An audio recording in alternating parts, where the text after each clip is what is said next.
kids, welcome back to another first grade virtual summer video lesson with Mrs. Maldonado.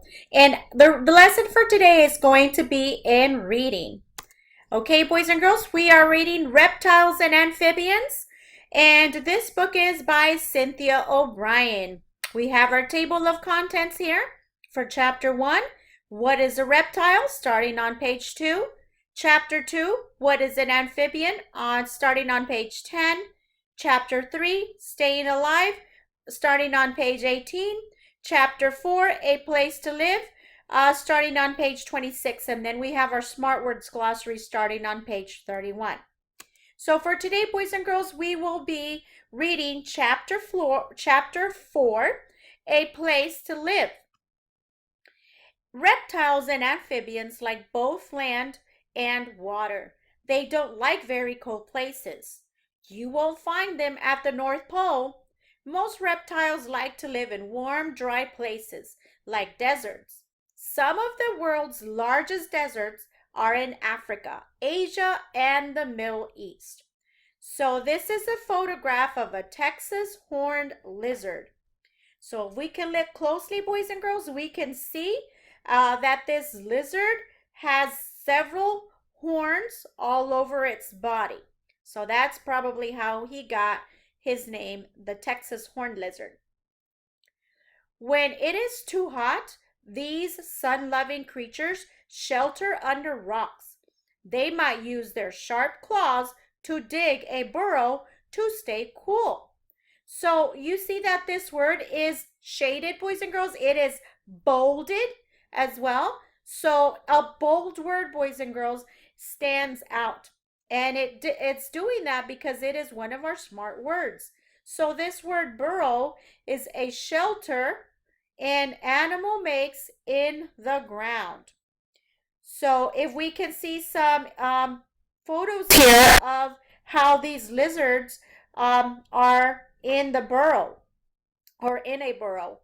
This is a sand lizard in a rocky burrow, and this is a gama at its burrow. Okay, so we can see kind of like the different shapes of the burrows depending on the different animal. Okay, amphibians like damp places. They live in ponds and the rainforest. Amphibians must keep their skin wet. This keeps them alive. So this is a photograph of a red striped poison dart frog. Wow, look at the colors on that frog, boys and girls. But we have to be very careful if we were to see one of those around because it is a poisonous frog. As we can tell by its name, it says red striped poison dart frog. Okay, let's go to our next page. Some like it hot. How do your hands feel if you play in the snow without gloves? Cold. How about your breath? It's warm. Even when your skin is cool, your body inside is warm. Your insides stay the same temperature all the time. Reptiles and amphibians are different. They are cold-blooded. Okay, so this word is also bolded, boys and girls, and it's also highlighted because it is one of our smart words. Cold-blooded. So cold-blooded means having a body temperature that depends on the temperature outside. And this is a little caption telling us that your body stays warm inside even in the cold. So for the reptiles and amphibians, boys and girls, they are not like that. They are not like we are. Even though we're in cold places, our bodies need stay warm inside. Well, when these reptiles and amphibians are in a cold temperature, their temperatures drop to the temperature that it is on the outside. So if it's cold, then all of their body is going to be cold. Okay, if it's hot, then it'll be warm. It says being cold-blooded doesn't mean that reptiles and amphibians like the cold. In fact, they love the sun. Their body temperature depends on the temperature outside. Reptiles and amphibians heat up in a sunny spot. So this is a photograph of a green iguana warming up in the sun. So we can see right here, he's just kind of chilling there, soaking in that hot sun. Okay, and down here at the bottom, it says, then they cool down in the shade. It's a lot of work being cold-blooded. This is a photograph of a desert tortoise at its burrow. So remember, we learned about that vocabulary word, burrow. So that is a hole that the animals make to live in, okay, down in the ground. It's a burrow. So this tortoise is finding some shade in that burrow. It wants to cool down in the shade because it's too hot. Okay, use your smart words. Use what you've learned about habitats to identify where these creatures live. Okay, so right here for the first one, our speech bubble for the frog says, I like to live in the trees. It is hot and wet here. And this is coming from a red-eyed tree frog. So which place do you think has trees and it's hot and wet? Well, I think that would be the rainforest. And if we see that the rainforest, the temperature is humid, there's lots of rain there. That's why it's called the rainforest. So it's usually wet and there's lots of trees there. Okay, the next one, the next speech bubble, it's from a chuckwalla lizard. Okay, and the chuckwalla lizard says, I love the sun. I crawl under a rock when it is too hot. So where do you think it's too hot and there's always sun that he needs to crawl under a rock? Well, that could be the desert. And look here, boys and girls, we don't see too much shade there because look, even the trees, they don't have leaves. But if we see the trees at the rainforest, they have plenty of leaves. Okay, now let's read what the sea turtle wants to tell us. I'm a great swimmer. I like warm water. Sometimes I rest on the sand. Okay, so a sea turtle lives in the ocean, and we can actually see a little picture here, a little illustration of a sea turtle, and we have some fish here. Okay, so the sea turtle lives in the ocean. And on the bottom of the ocean, boys and girls, is the sand. So that's why the sea turtle is telling us that it likes to rest on the sand, which would be at the bottom of the ocean. Okay, so now we are going to talk like a scientist. What does a lizard do when it gets hot? Ooh, remember that word that we learned? Use your smart words to tell a friend. So when a lizard gets hot, boys and girls, where does it go or what does it do? Okay, so now we're going to review our smart words glossary. Okay, so we learned about adapt. Adapt means to change in order to live in a certain place. We know that this lizard is adapting to its environment. Amphibian, an amphibian, a cold-blooded animal with smooth, moist skin. And we have a photograph here of a frog. Burrow, a shelter an animal makes in the ground. That's where it goes to cool off. Cold-blooded, that means having a body temperature that depends on the temperature outside. So if this lizard, boys and girls, were to be in a cold temperature in an area where the temperature is cold, then the lizard's body would be cold. Okay, so it would have to go somewhere to warm up. Okay, but the whole body would be cold. It's not like us that our body from the inside is warm and then we can be cold out. It could be cold, the weather could be cold, but we are still warm inside. So that's why they are called cold-blooded. Okay, gills. Gills are openings on a fish or amphibian body that help it to breathe. So we have a photograph here of this animal or this amphibian with gills. Okay. Life cycle. Well, we know that a life cycle is a series of changes that happen over the life of an animal or plant. And in this case, boys and girls, we learned about the life cycle of a frog.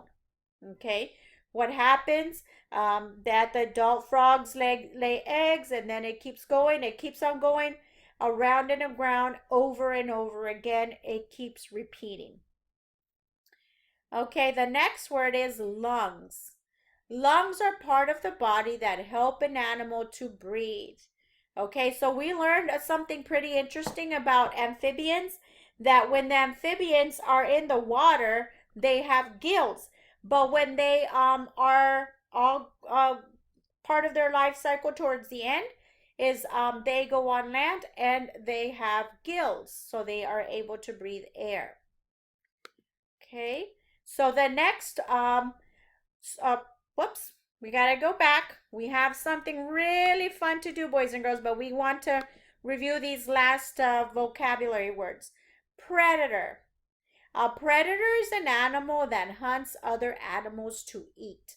So we see an alligator there. It is waiting for some food. It is a predator. So that means it's probably going to eat another animal or fish or whatnot. Okay, prey is an animal that is food for another animal. Okay, so that means that another animal is going to eat it. Reptile is a cold-blooded animal with dry, scaly skin. And we have a photograph of a tortoise here. Okay, scales, they are small, thin plates that cover the body of a fish or a reptile. Okay, we saw several snakes, boas with scales. Tadpole is a young frog with gills. Okay, boys and girls, so those are our smart words, our vocabulary words for this book. Now I have a very fun and cool activity for you. We are going to be making a magic paper chameleon craft. And for this, boys and girls, we are going to have play with crazy bugs. That's going to help us or guide us in how to make this really cool magic paper chameleon craft. So if you want to take a look, and for this you will need a straw, you will need some green paper, you will also need some red paper and white paper. But boys and girls, if you don't have those colors of papers, you can always use a white piece of paper and just color it green or red or whatever color you need. Okay, we have to be resourceful. I know sometimes we don't have the supplies, and it's okay. We can use what we have. All right, boys and girls, so I'm going to get this video started for you so you can enjoy it and make your own magic paper chameleon. Remember that you can always pause the video, or you can replay the video again if it goes a little too fast for you.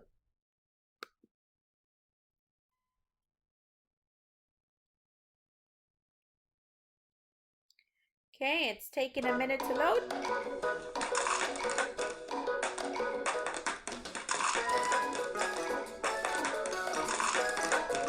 Play with crazy books.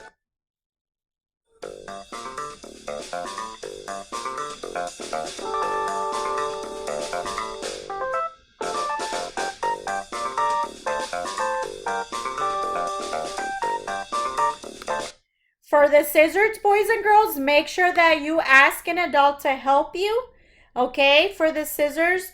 So be very careful with the scissors, and you will also need a pencil and some glue. If you don't have glue, you can also use tape, or if you have a stapler, but probably more try to use tape or glue. Okay, and here's all the things that you are going to be using. Okay.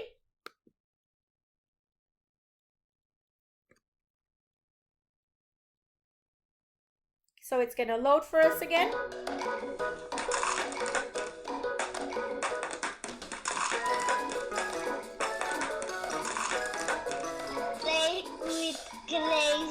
books.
You can also roll it up with a pencil, boys and girls, instead of using the scissors. So just use the pencil and roll it up.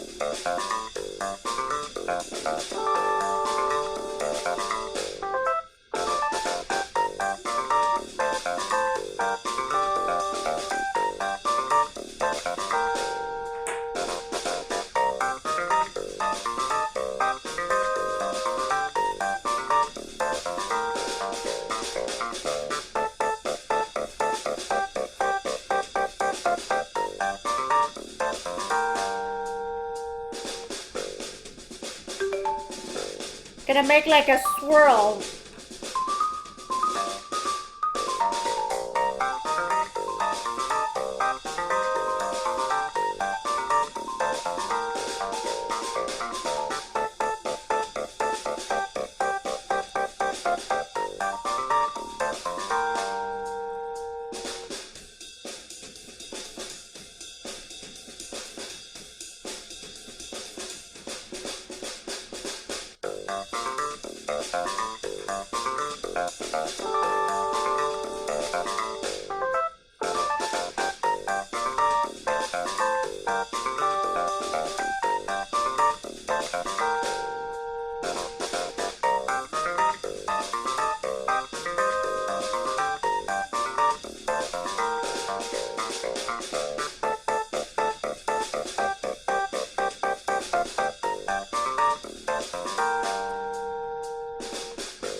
Then you can just make the little legs just by just some little strips at the bottom.